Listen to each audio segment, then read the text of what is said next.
Hey guys, and welcome back to the Depressing Engineer, my vlogs. I don't know. Today's topic is, am I having a midlife crisis? Let's find out. Oh wait, I don't have an intro, that's right. So I guess we'll just get into it. Damn it.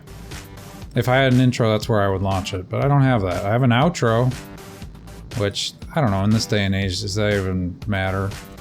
You're worried you already know the ending. Again, this is autopilot. I think honestly, a lot of these symptoms, or these points that they're trying to make are starting to blur together. Blur together, I can't breathe. Okay. You're worried you already know the ending. And again, that's autopilot. In the example I gave, I wake up, I eat food, I go to work, I eat food, work some more, go home, take a shower, wait for the weekend to come. And then the weekend ends, and I go to work again. And I do this for 40 years. And then I hopefully retire, or maybe, I'm hoping. And then I'm going to be old. I'm going to be watching movies and listening to music and maybe going on cruises. But then I'm going to be old and I'm going to break my hip and then I'm going to have medical bills. And even though I have Medicare is not going to cover all of it. So it's just like, my God, man. When you already are in the mindset of, well, I already know how this is going to end, it's just like, well, I could just end it right now. And that's not a good place you want to be in.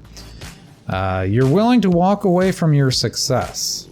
All it takes is an epiphany to cause one to realize that life is short and tomorrow is not promised. As a result, those encountering a midlife crisis can easily walk away from a career deemed successful in society in an effort to pursue passion and live out their dreams. Passion work could be in the form of non-traditional work, a charity or nonprofit dedication, and even work abroad. Okay, I would definitely say being in a midlife crisis makes it easier to do that. Again, this is another one that blurs kind of together with depression. Like when you, at least in your mind, when you think you've hit your lowest low, it's a lot easier to just make big changes. Again, don't make big changes if you're just doing it for change. But if you're like, hey, I want to actually go do this, like they even say in an effort to pursue passion and live out their dreams. There's nothing necessarily wrong with that. If you want to walk away from your cubicle job, just do it. But again, this takes some planning, where if you're just going to leave your job and have no plan at all, then it's just kind of like, well, crap, you're going to run out of money really fast, and you're not going to have health care anymore unless you sign up for something online, which is super expensive, so you drain your wallet even faster. Again, there's nothing wrong and especially in engineering, this is the one good thing about engineering, at least. If I wanted to walk away from it, I can, and then if I want to get back into it, I could just get back into it. Obviously, I'm oversimplifying that because in the year of 2017, I spent an entire year applying to jobs, and nobody wanted to hire me because I'm too stupid. And that's what happens when you work an engineering job where you don't do anything, is you get dumber and dumber. And then people ask you, what did you do at your last job? And you go, well, I opened Excel. And they're like, and I'm like, I filled in some of the cells on a spreadsheet one time. I formatted it. I changed the colors. It was cool. And they're like, all right, well, we'll let you know. Never to hear back from them ever again. But. All right, number 11. We're almost there, guys. Everything feels like a chore. We get to a point in our lives where we are known for what we do, a strength, and people rely on us to do it, a need. This is kind of a weird way to phrase this, but okay. And we have been consistently rewarded for that combo. Why the crisis? We are missing the passion. Okay, so let's go. You can also tie this to, like, so say you pursue a passion, playing the piano. I think I've heard this example somewhere else. Okay, you go to play piano for the sake of playing piano, and you're like, man, this is pretty cool. But then you also need money, so it's like, okay, well, now I'm gonna go play the piano at a bar or something, or do some gigs or whatever. Well, now you're playing for money, and it's very, I don't know if it's necessarily easy, but in my mind, it seems like it'd be pretty easy. Once you start doing something for money, it becomes a job and it starts feeling like a chore. When you're not doing something just for fun, it becomes more of a chore. If you're doing something just for fun, it's like, yeah, I'm just doing this because I want to, or whatever. That's why sometimes following your passion is a little dicey. I'm not saying that you shouldn't follow your passion, but just be aware that a lot of people that end up doing what they love, even if they had an interview with Elon Musk and he's just like, yeah, I don't think I would wish my life upon anyone else. Like, even he was admitting that, I mean, my life's pretty okay, but he's constantly stressed out. And I don't even know if sometimes he enjoys what he's doing. Because in the beginning, it seemed like he was just doing stuff for fun. Like, I want to build rockets, because screw you. But now he has all these eyes on him. He's become this huge name. And now he's kind of like, oh, crap, what have I done? To be honest with you, if I was Elon Musk and I had that kind of money, I could easily just retire and be like, I'm done. See you guys. Screw you. I don't have to deal with this shit. But first world problems, what are you going to do? They're still problems. Whether or not they're first world or not. You were successful but not satisfied. Again, this is where a lot of people, especially my dad is like, man, you're doing great with your life and you're doing all these great things. You're an engineer and blah, blah, blah. And I never tell him this because I don't think he really understands very well, but I'm not satisfied with what I do. And again, maybe this is job specific. Maybe I just need to go find a job in like medical care, like medical devices. Here's a good sense I like. Often that feeling of, is this all there is, occurs when we drift off center. I'd say half of 2018 and all of 2019 was waking up in the morning and saying to myself, is this all there is? And let's see, they say, ask yourself, what am I really good at? And reconnect with your values. What do I really care about? And that's been a hard one for me this year too, is I don't even know what I care about anymore. I used to think I really loved engineering, but now that I've been in the workforce for 6-ish years, I don't know if I even care about it. I've actually said to my coworkers, I don't know if I even want to be an engineer anymore. And they kind of look at me like, I know, right? Yeah. So could you fill out that spreadsheet? And I'm like, okay, thanks. No one ever takes it seriously, but I'm just like, yeah, I don't really want to be an engineer anymore, guys. I'm not having fun. This isn't what I thought engineering would be. So I would definitely agree with you're successful but not satisfied. And success is something that you have to define on your own, man. Like, if you become financially independent, I think a lot of people find that being successful. But I think a lot of people, when they think successful, they think, oh, I want to go on expensive excursions, I'm going to travel the world, do all these things. But honestly, I think a decent amount of people also know that sometimes being successful is just being financially independent and, you know, having close friends and being able to stay in touch with your family, and I don't know, just trying to, it's more about the human connection than anything. You have to define what your success is. That's a very subjective matter to go into. Number 13, we're almost there. You're no longer playing to win, but playing to not lose. It's in Office Space. Hang on, I'll look it up really quickly. Okay, I finally found it. So the quote from Office Space is when he's talking to the Bobs. You can, obviously that movie's still applicable to this day, which is kind of sad. The quote I've been thinking about was, so that means when I make a mistake, I have 8 different people coming by to tell me about it. That's my only real motivation, is not to be hassled. That and the fear of losing my job. But you know, Bob, that will only make someone work just hard enough not to get fired. And I think that definitely helps figure out this. You're no longer playing to win, but playing to not lose. You're basically putting in enough work and effort just to not lose your job. And honestly, I definitely relate to this one, because this one's just like, when I kind of relate to this one on a lot of my engineering jobs, where when I start off in an engineering job, I'm like, man, I'm going to make changes around here. You know, they've done the same thing for years, and we're going to make these changes. I'm going to present these ideas, and we're going to improve processes and blah, blah, blah. And at first, the manager's like, yeah, that sounds great, whatever. And then after you've been there for a year, you're like, oh, no one actually cares. And there's no budget for it. Go figure. But it makes you realize, like, man, I'm on a salary, and like, even when I put in a little extra, which is another office or office space quote, it's a problem of motivation, all right? Now, if I work my ass off and Initech ships a few extra units, I don't see another dime. So where's the motivation? And here's something else, Bob. I have 8 different bosses.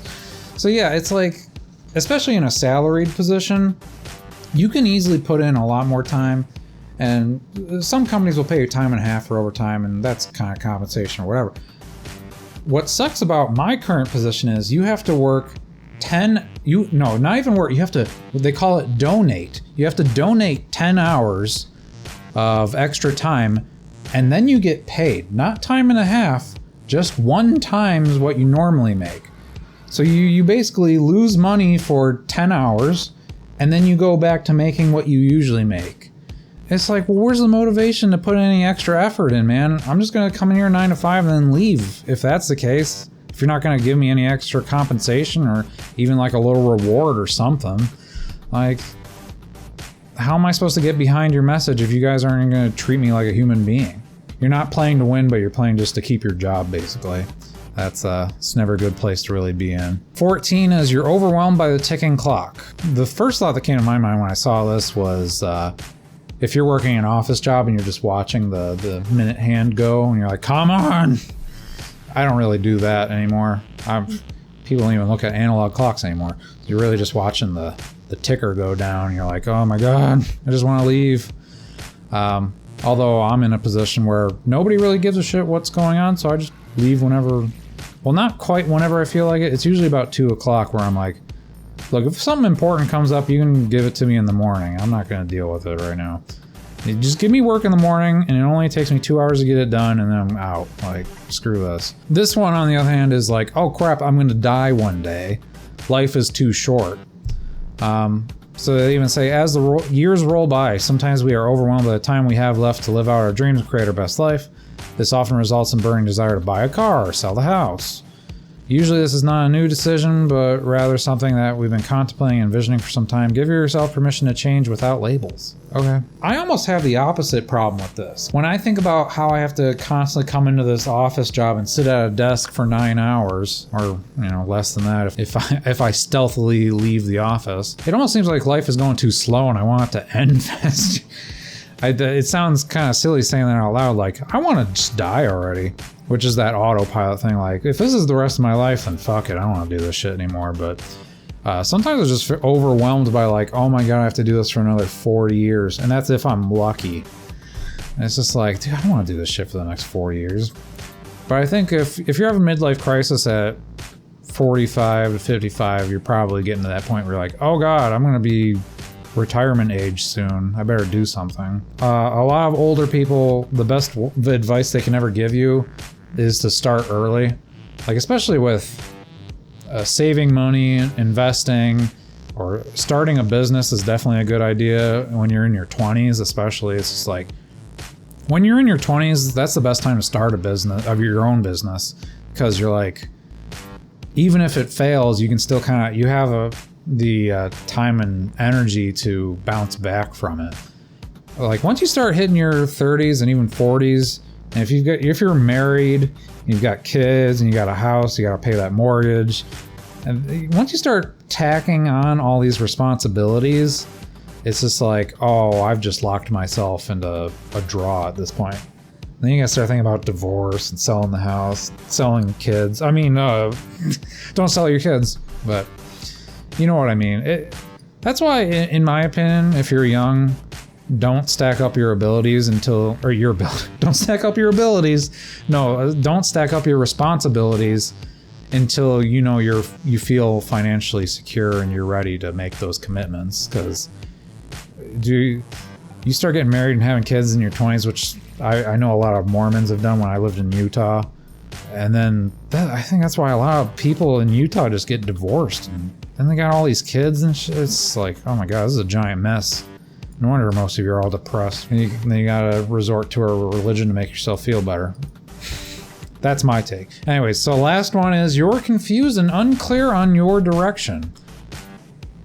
Feeling confused can mean that you're no longer satisfied with what you are now doing and where you are. You may still be very good at it, but you're not connecting with how all this is supposed to... how this all is helping you get where you want to go. This is the time to take a step back and reflect. Again, this is another one, just reevaluate your life and what you're doing and what you can do to make that better. This is honestly, I thought the last one would be a lot better than this, but you're confused and unclear on your direction in life. Honestly, from reading books and talking to a lot of people, I don't think anybody really knows what they're doing. And this can also tie back to the, fake it till you make it. I've even heard, I was about to say I've talked to famous people. I've never really talked to anyone famous. But even from like podcasts and stuff, man, like when you talk to these people who look like they've got their whole life figured out, and you talk to them and they're like, dude, I have no idea what I'm doing. Like, it's just like, okay. So I think it's totally fine to be unclear where you're going in life and what you're doing, as long as you're enjoying it. If you're not enjoying what you're doing and where you're going, then you need to reevaluate things. But I don't know if you necessarily always have to have a clear idea because life is so unpredictable as it is. So it's just like, just try to do what you can until you die, basically. So in conclusion, I think we can all agree that I'm having a constant life crisis and not just a midlife crisis. But no, this idea was inspired because when I was making a lot of YouTube videos, I actually I had a list of ideas on my old Android phone, and I decided to go back, and this was the first one. So this was probably 2018 where I thought of this idea, and I definitely felt like I was having a midlife crisis. Like, I hated what I was doing. Well, I still kind of hate what I'm doing. Getting out of bed is super hard, and like, it's a lot of time to just sit there and start thinking about, what the hell am I doing in my life? Is this really what I want to be doing for the next 40 years? And we start having that mindset of like, God, the next 40 years is going to be the same crap over and over again. I mean, again, that was one of the symptoms of being like, I already know what the ending's going to be. And if you're already convinced that you know what the ending's going to be, you're in a bad place. You need to spice up your life a little bit more. And like I said, you need to be challenged in a healthy way. And how you go about doing that is dependent on each person, because each person has different ideas on, what's challenging in a healthy way. So I'm looking at WebMD. In midlife, people need to be aware of the symptoms of serious depression, such as change in eating habits, sleeping habits, feelings of pessimism or hopelessness. So the pessimism and hopelessness has definitely been a big one for me. That one I've struggled with, not just in like the recent years, but with a lot of my years. Same thing with restlessness and anxiety. Recently, irritability has been a bad one for me. I've been trying to work on that one a little bit better. And the feeling of helplessness and worthlessness is a big one too. And I've definitely felt that one pretty hard. That's why I think a midlife crisis is it's a very slippery slope into depression. I think that's the WebMD article does talk about when midlife crisis turns into depression, and when midlife crisis turns into depression, what helps. Obviously therapy, and they talk about antidepressant. If you are in a position where you think you're in a midlife crisis, you just need to remember that it's gonna pass. Like, when I started going through my quarter life crisis, whatever you want to call it, my post-college depression, I thought that was going to be the rest of my life. And I still kind of have those thoughts nowadays, but I've gotten better. And I don't know if it's in this WebMD thing, but I know I read somewhere where if you are going through a midlife crisis, they usually write down how long a midlife crisis usually lasts. But I think they said it can be anywhere from like 5 months to like a year. Sometimes even like 2 or 3 years, you can feel like you're having a midlife crisis. And that was the biggest thing. Like, right beginning of 2018, I was just like, I think I'm having a midlife crisis, dude, because I don't know what to do. I feel helpless. I don't know what to do to make things better. As I said, the conclusion is I'm probably just having a constant life crisis. I think it's just a matter of constantly questioning what are you doing? Is this the path you want to be on? If it's not, what can I do to change that? Am I willing to make those changes? If not, then what the heck?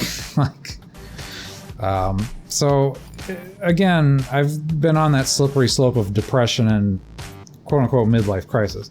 Again, I say midlife crisis more of as a colloquialism, not necessarily that I'm having midlife crisis, because again, midlife, I'm 29 years old. That would say I'm like 58 years old when I'm gonna die.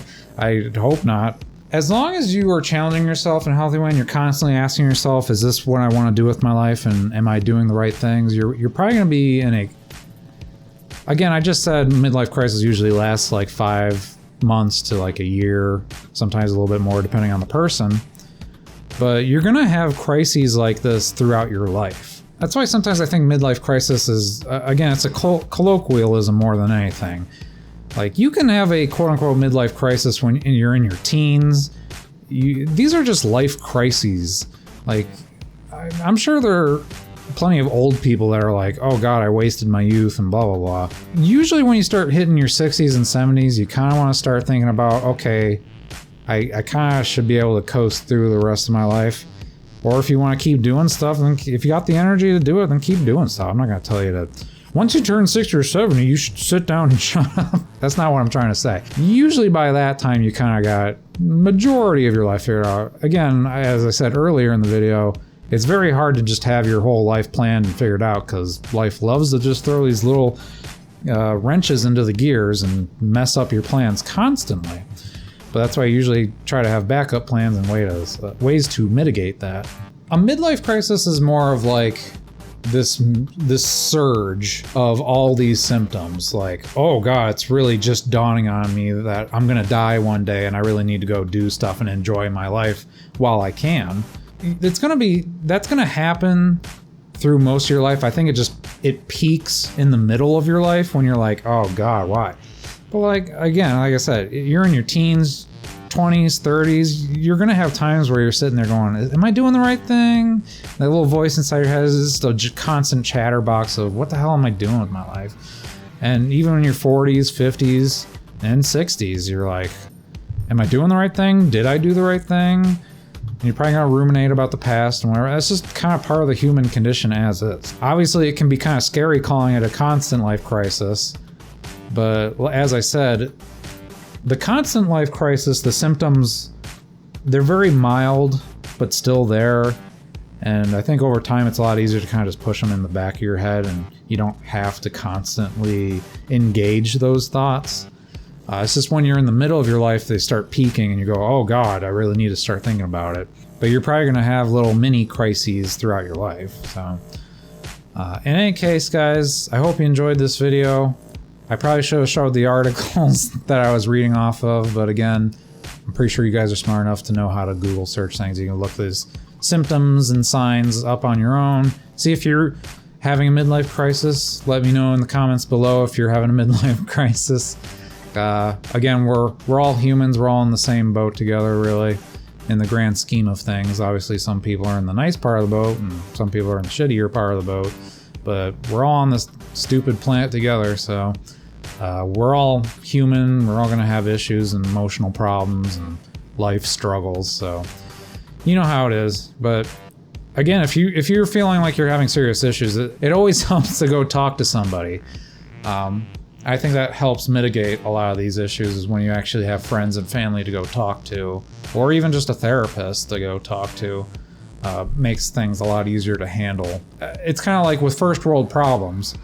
You know, people like to say, oh, well, you're complaining about first world problems. That's not a big deal. People are starving in Africa. It's like, well, yeah, but they're still problems, man. That doesn't invalidate how you feel and how you should handle your issues. So, I don't know. I'll leave you with that a little bit. In any case, appreciate you guys as always, and thanks for watching the video.